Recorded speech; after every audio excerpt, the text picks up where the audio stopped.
All right, this is our last topic for chapter 11. We're going to be talking about binomial probabilities.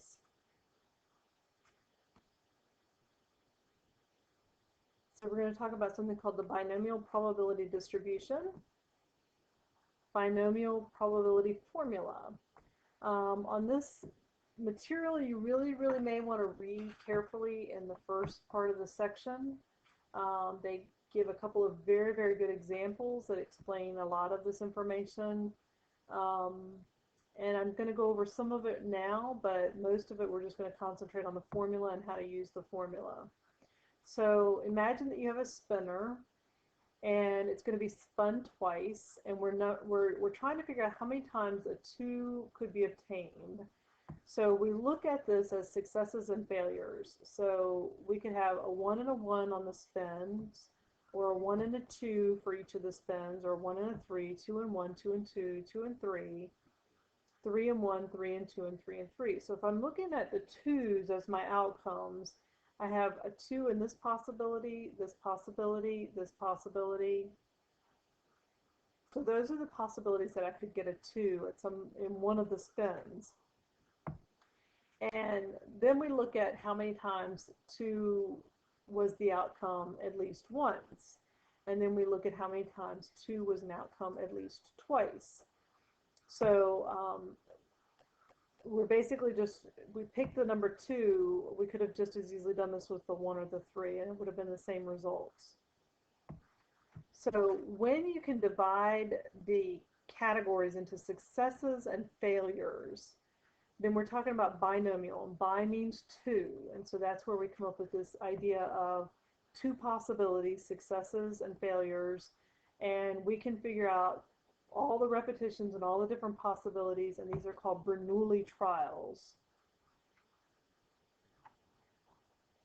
So what we did in this case is we went through and we figured out all the possibilities, and then we looked at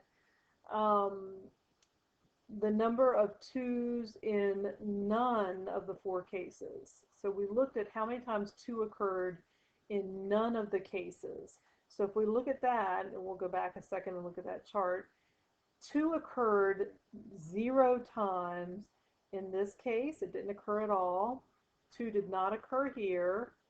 2 did not occur here. And 2 did not occur here. So we look at how many times 2 did not occur at all. And we see that it did not occur in 4 different cases. We see that it occurred once in 4 cases, and we see that it occurred twice in only 1 case.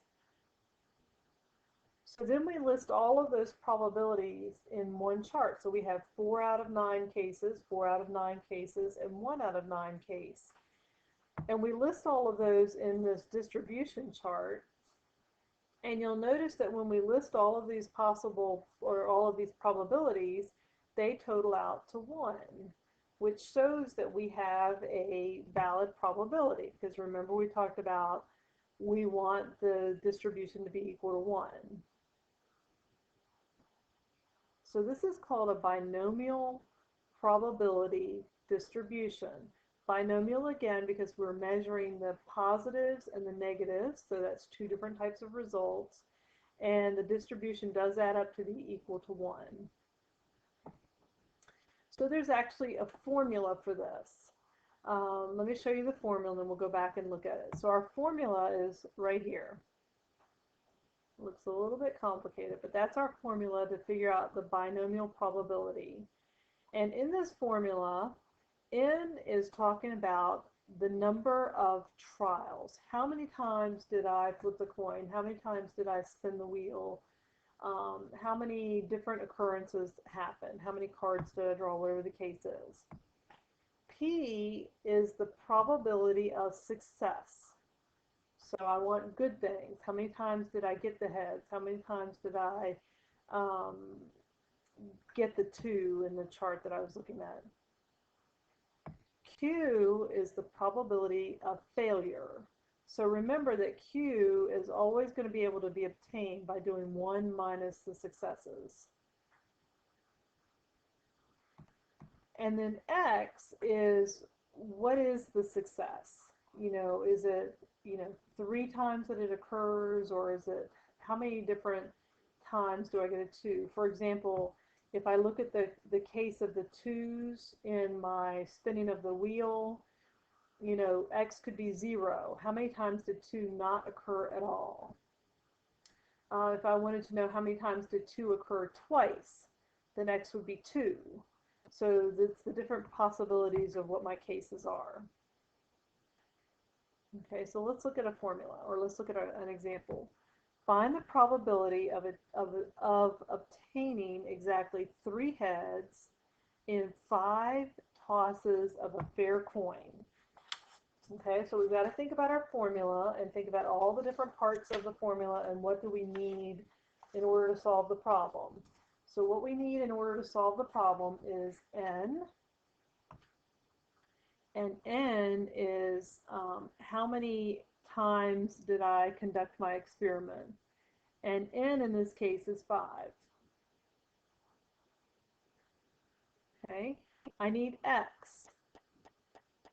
X represents the desirable outcome, which is 3 heads in each toss, or 3 heads exactly, so x would be 3. The probability of success, so we'll say the probability of a head when you're tossing a coin is 1 out of 2. Okay, the probability that it is not a head is 1 minus 1 over 2, which is also 1 over 2. Okay, so then we're going to go to our formula, and our formula is n choose x times the probability of success raised to the x power times the probability of failure, which is q, raised to the n minus x power. So remember, this is p, and this is q. All right, so let's fill in our information. We have 5 choose x, which is 3. The probability of success is 1/2, raised to the x power, which is raised to the 3rd power. The probability of failure is 1/2, raised to the n minus x power, which is 2. N minus x is 5 minus 3, which is 2.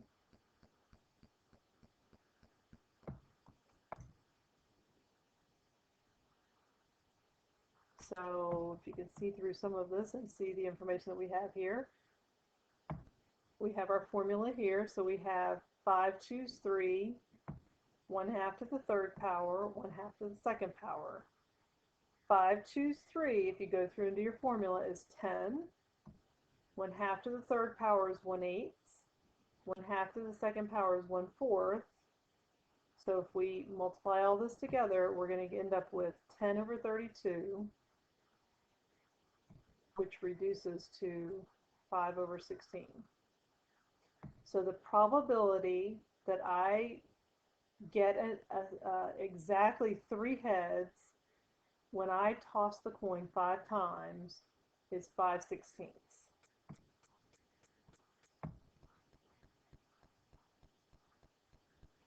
Okay, so let's look at another one. The probability of obtaining exactly 2 3s in 6 rolls of a fair die. So let's go through what we need. N is how many times we conduct the experiment, so it's 6 rolls of the die. X is the desirable outcome, which is 2 3s, so X is 2. The probability of success to get a 3 in the roll of a die would be 1/6. And the probability of failure would be 5/6. Remember, I can either do 1 minus 1/6 or just figure out all the possibilities and write it down that way. So then my formula is 6, choose 2, the probability of success raised to the x power times the probability of failure raised to the n minus x power, which is 4.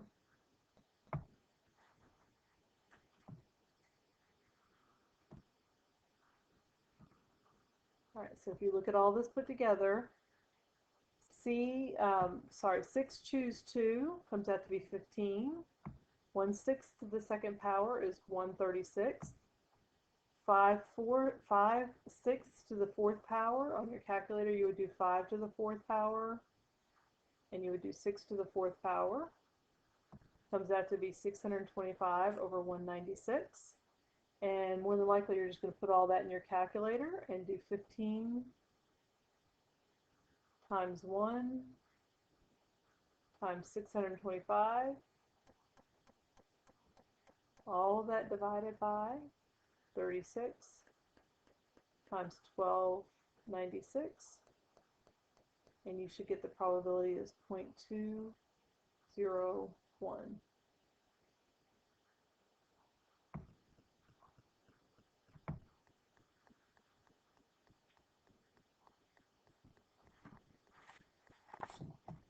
All right, so here it's a little bit different.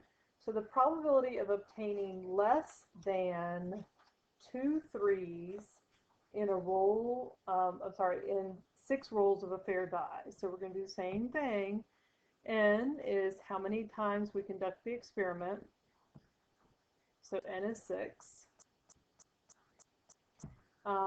X, or let's keep on going. The probability of getting a 3 is 1/6.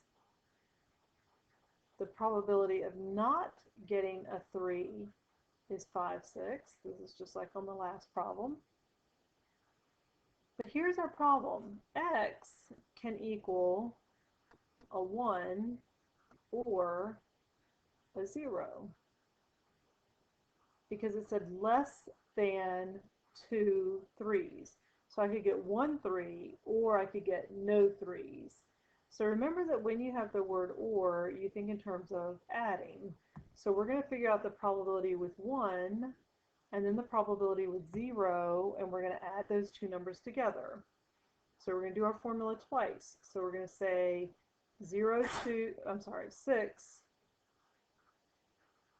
choose 0 times the probability of success to the x power, which is 0, times the probability of failure, which is 5/6, times n minus x, which is 6.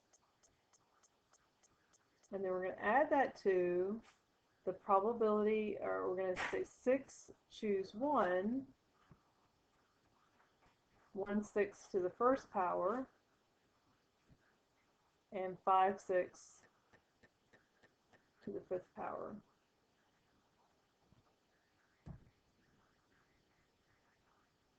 So if we go through and do all of our math here, we're going to end up with 1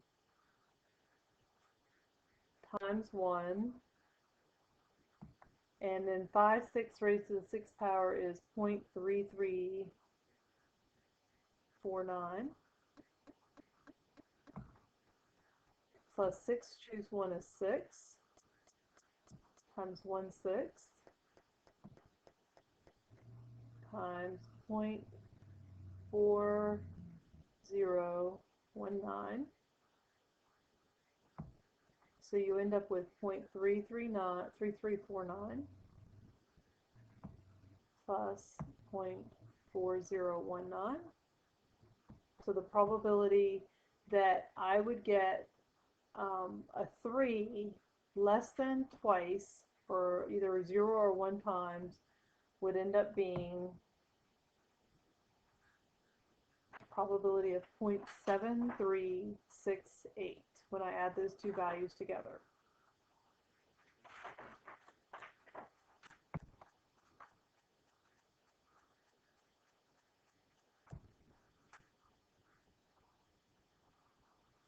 Okay.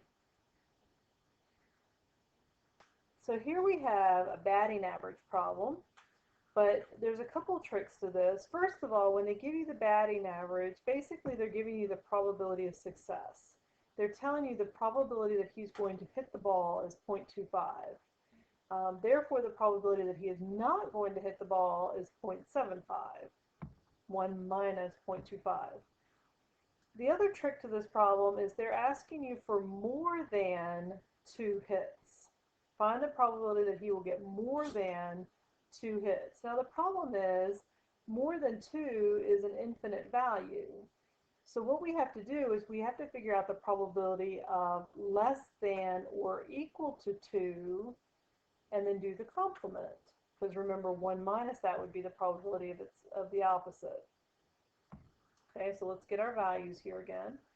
N is equal to 10 times, because he's going to be a bat 10 times. The probability of success is 0.25, or 250, if that helps you to keep that straight. The probability of failure is 1 minus 0.25, which is 0.75. And x, what we're going to do is we're going to figure out x is 0, 1, and 2, because the opposite of more than is less than or equal to.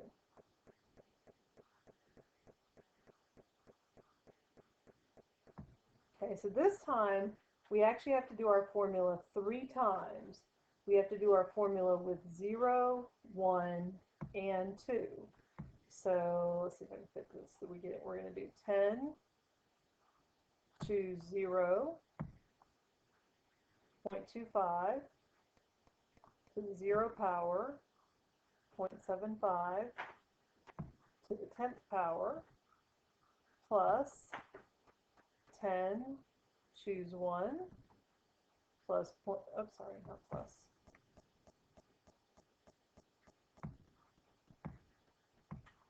Didn't erase, sorry.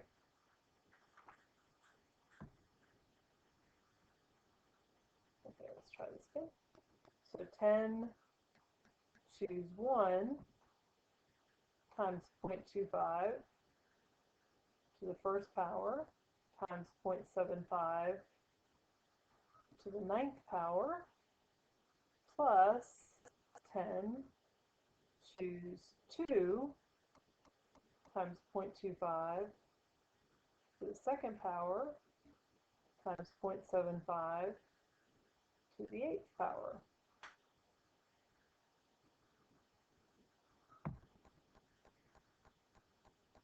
So if we go through and do some of our math on this, this first part of the problem comes out to be 0.0563.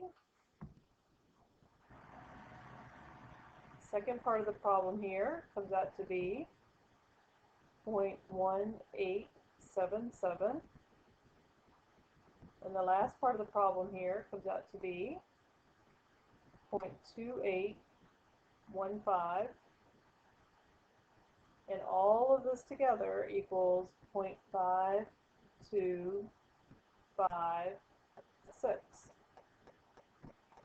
So this is actually the probability. This is the probability of getting a 0, 1, or 2. In other words, the probability that you get it 0 times, 1 time, or 2 times is 0.5256. But we want the probability of more than 2. So to figure that out, go to the next slide. To figure that out, we have to take 1 minus this answer, which was 0.5256. So the probability that he will hit the ball more than 2 times out of 10 attempts is 0.4744.